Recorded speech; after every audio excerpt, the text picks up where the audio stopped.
So mga idol, may bubuksan tayo dito na Nissan Navara na motor ng power window.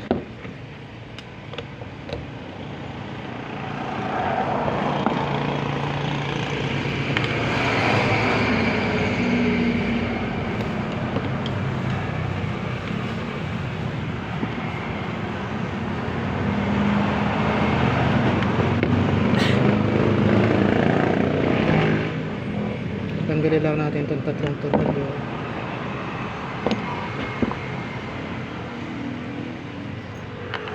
Sunod natin ito. Bago pa siya. Tanggalin lang natin ito. May yung tornilyo pa rito. Nakakalasin din natin.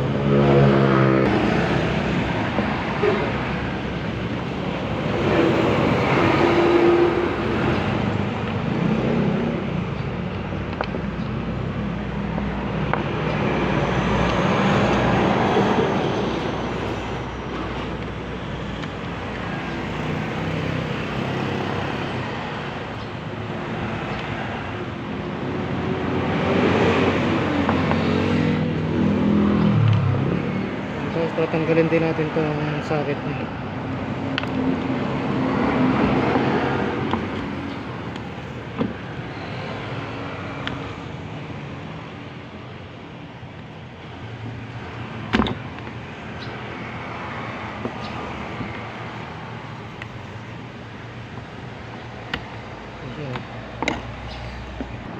Ito na siya. Tanggal na natin. Ayan, hugutin lang natin ito. Basta natanggal mo yung socket, mahuhugot mo na ito. Ayan. Pero ito, may kasamang electronics. Ito yung pinaka-automatic. Ito yung lagi niya nagiging problema. Ayan. Bumabangga siya dito lagi sa dulo. Kaya ang gagawin natin dito, iangat natin siya ng lagi.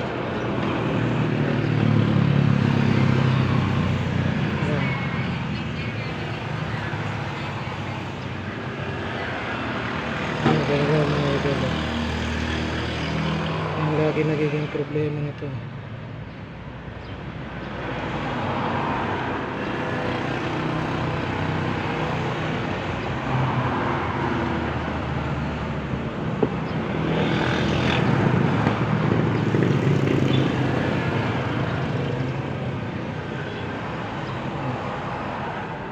Nilagyan mo naman siya niya kung saan naman siya bumabalik. Kaya ngayon, babalik mo rin natin siya.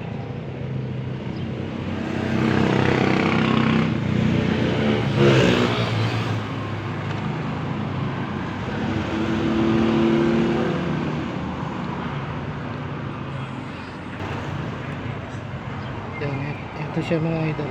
Ibabalik natin siya dito. Tapos babalik na rin natin ito. Kaya nila ang pagre-repair niya ito mga idol. Ayan. Tapos tutornilin ulit natin ito.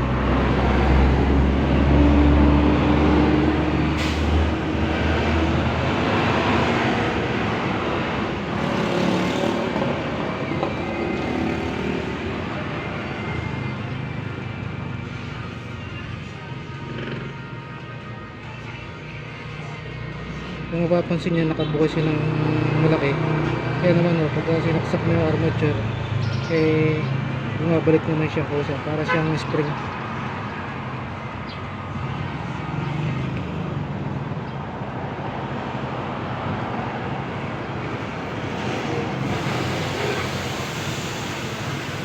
Ay, balik na natin sa kakabit na ulit natin itong cover niya.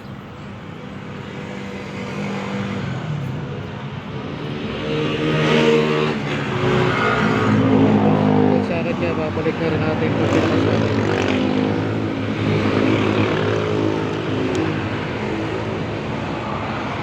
Ano siya mga idol?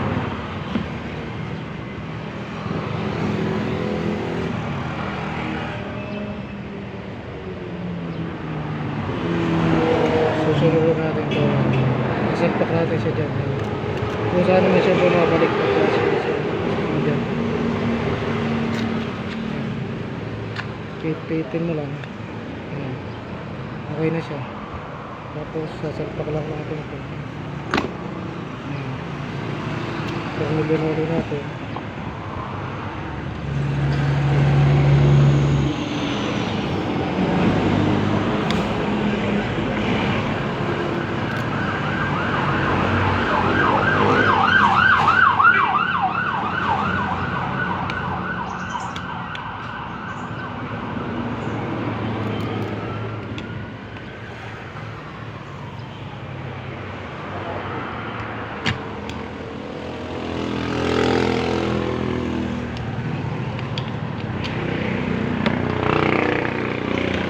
Ayan mga idol, nakabit na siya. Tetestingin na natin siya. Ayan mga idol, tetestingin na natin siya ngayon. Ayan, gumagana na siya. Ganyan lang po pag-repair ng power window.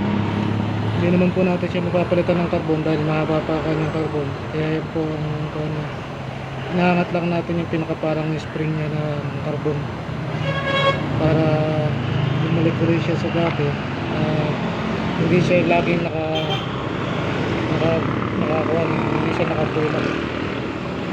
Wala po mga idol. Thank you for watching.